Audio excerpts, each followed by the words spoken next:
కలియుగ ప్రత్యక్ష దైవమైనటువంటి తిరుమల శ్రీవారికి సోదరిగా, తాతయ్యగుంట గంగమ్మ తల్లిగా, పిలిస్తే పలికే గ్రామ దేవతగా, నిత్యం తిరుపతి ప్రజల పూజలు అందుకుంటున్నటువంటి శ్రీ తాతయ్య గుంట గంగమ్మ తల్లి జాతర 6వ తేదీ నుంచి ప్రారంభం కాబోతోందండి. ఈరోజు రాష్ట్ర పండుగగా ప్రకటించిన కారణంగా టీటీడీ, నగరపాలక సంస్థ, పోలీసు, తుడా ఇలా అన్ని విభాగాల సమన్వయంతో, దేవాదాయ శాఖ సహకారంతో అత్యద్భుతంగా ఆలయ ప్రాంగణంలో ఏదైతే పెండింగ్ పనులున్నాయో అవన్నీ కూడా యుద్ధ ప్రాతిపదికన రాత్రింపగళ్ళు కష్టపడి చేస్తున్నారు. నేను ఒక స్థానికుడిగా ఒకటే విజ్ఞప్తి చేస్తున్నాను. అక్కడ అత్యవసరంగా జరుగుతున్నటువంటి పనులలో నాణ్యతా ప్రమాణాలు పాటించండి. ఎటువంటి అవాంఛనీయ సంఘటనలు జరగకుండా అన్ని శాఖల ఉన్నతాధికారుల సమన్వయంతో పనులు చాలా నాణ్యతతో కూడినటువంటి పనులు నిర్వహించాలని చెప్పి కోరుకుంటున్నాను.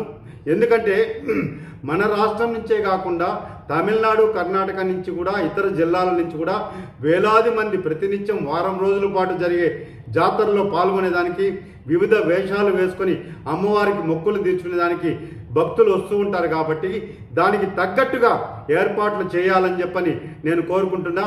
ముఖ్యంగా స్థానికులకు, సామాన్య భక్తులకు గంగమ్మ జాతర దర్శన భాగ్యం ప్రత్యేక క్యూ లైన్ల ద్వారా ప్రత్యేక సమయాలను కేటాయించి దర్శన భాగ్యం కల్పించాలని చెప్పని నేను విజ్ఞప్తి చేస్తున్నాను.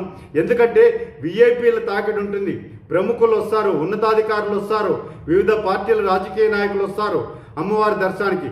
వాళ్ళకి ప్రత్యేకంగా ప్రతిరోజు కొన్ని గంటలు మాత్రమే, అది ఉదయమా సాయంత్రమా లేదా ఏ సమయమో అది అధికారుల సమన్వయంతో కొన్ని గంటలు, 1 గంట 2 గంటలు మాత్రమే విఐపీల కోసం కేటాయించాలని చెప్పని విజ్ఞప్తి చేస్తున్నా.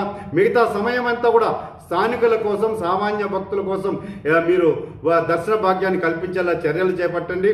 అదేవిధంగా ఎండ చాలా తీవ్రంగా ఉంది కాబట్టి ఆ భక్తులకు ఎటువంటి అసౌకర్యం కలగకుండా ఆ పరిసర ప్రాంతాల్లో తాతయ్యగుంట గంగమ్మ తల్లితో పాటు పెద్ద గంగమ్మ తల్లి, అదేవిధంగా వేషాలమ్మ తల్లి, నేరెళ్ళమ్మ తల్లి ఇలా అన్ని ఆలయాల వద్ద, అనుబంధ ఆలయాల వద్ద జర్మన్ షెడ్లు వేయించండి. అదేవిధంగా మంచినీటి సౌకర్యాలు కల్పించండి.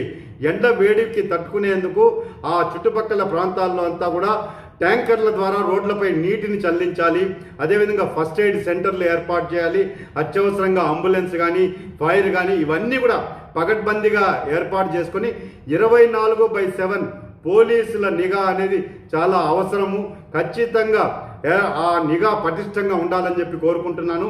అదేవిధంగా తిరుపతి ఆధ్యాత్మిక కేంద్రం కాబట్టి తిరుపతి ముఖద్వారాలు ఏదైతే 4 దిక్కులు ఉన్నాయో ఆ 4 దిక్కుల ముఖద్వారాలలో గంగమ్మ తల్లి ప్రతిమతో కూడినటువంటి స్వాగతం ఆర్చీలను ఏర్పాటు చేసి భక్తులకు స్వాగతం పలికేలా ఏర్పాటు చేయాలని చెప్పని తిరుపతిలో ఆ వారం రోజుల పాటు ఒక పండుగ వాతావరణాన్ని, ఆధ్యాత్మిక వాతావరణాన్ని తీసుకొచ్చేలా, ఉట్టిపడేలా అన్ని శాఖల సమన్వయంతో ఏర్పాటు చేయాలని చెప్పని వంగరంగ వైభవంగా భక్తులు, ఎందుకంటే కోరికలు తీర్చే కొంగు బంగారం గంగమ్మ తల్లి, పొంగళ్ళు పెట్టుకునే దానికి కూడా ఆలయ ప్రాంగణం చిన్నదిగా ఉంది కాబట్టి అక్కడితో పాటు తుడా మైదానం ఉంది, అక్కడ కూడా షెడ్లు వేసి అక్కడ భక్తులు పొంగళ్ళు పెట్టుకునే ఏర్పాటు కూడా చేసి ఎక్కడ కూడా ఎటువంటి అసౌకర్యాలు కలగకుండా అందరూ కూడా స్థానికులు, అన్ని రాజకీయ పార్టీ నాయకులు కూడా ఉన్నతాధికారులకు సహకరిస్తూ ఈ గంగమ్మ జాతరని వైభవంగా మన పండుగలాగా